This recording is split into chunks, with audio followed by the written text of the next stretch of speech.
Today we're going to look at splicing hammer shanks, and it's something that every technician should know how to do. This is an example of a hammer shank that broke in an easy way to fix, and so we're going to talk about that. But first you need the perfect straw. Here's the straw that I like to use, and it should fit in, the shank should fit in with no play, snugly and just right. I don't like colored straws and heat shrink tape because it just doesn't align right. It looks something like this, which is really not a good splice. What I like to do is put wood glue on one side of the break, make sure it's smeared all the way over and you've got a good coating, but not too much, just really cover it well. Then I like to put super glue, just a couple drops. You don't cover it all the way, just a couple drops of super glue on the other end. Put the straw over it. Usually I put it on the other side, but for now we'll do it this way. And then you can very easily see when you put these together if it's lined up. Take your time, look at it, squeeze it out, push it in. You've got about 10 seconds to work with this, but the super glue and the other glue together makes it go together in about 15-20 seconds. You can actually start working on it.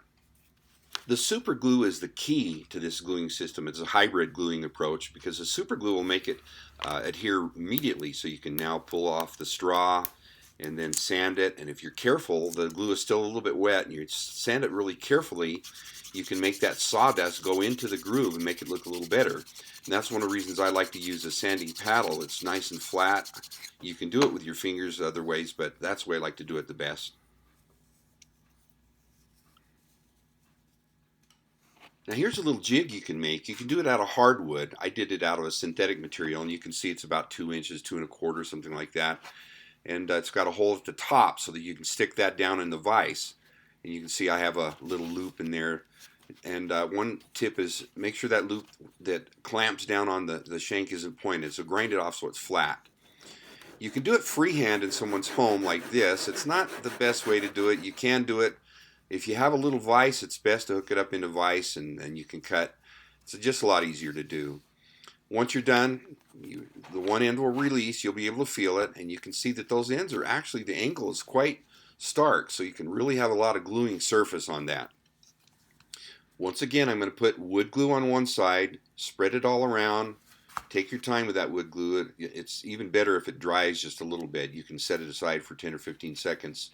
Put the little piece of straw on, it's all probably 3/4 of an inch, a half inch, something like that, of my perfect straw. Then slide the other end after you've got a couple drops. You just need a couple drops of super glue on that. And slide it in. Now you've got about 10 or 15 seconds to make that just perfect. That's why I like the clear straw. You can really look at that thing and get it just right. Now once again, once you get the straw off, you can sand it really carefully with that flat sanding paddle. Make it look really nice. Now of course you're going to have a hammer on one end. I'm just showing you how to do this with just a blank shank with nothing on it, but that's how you do it. It's pretty simple. Clear straw is the secret.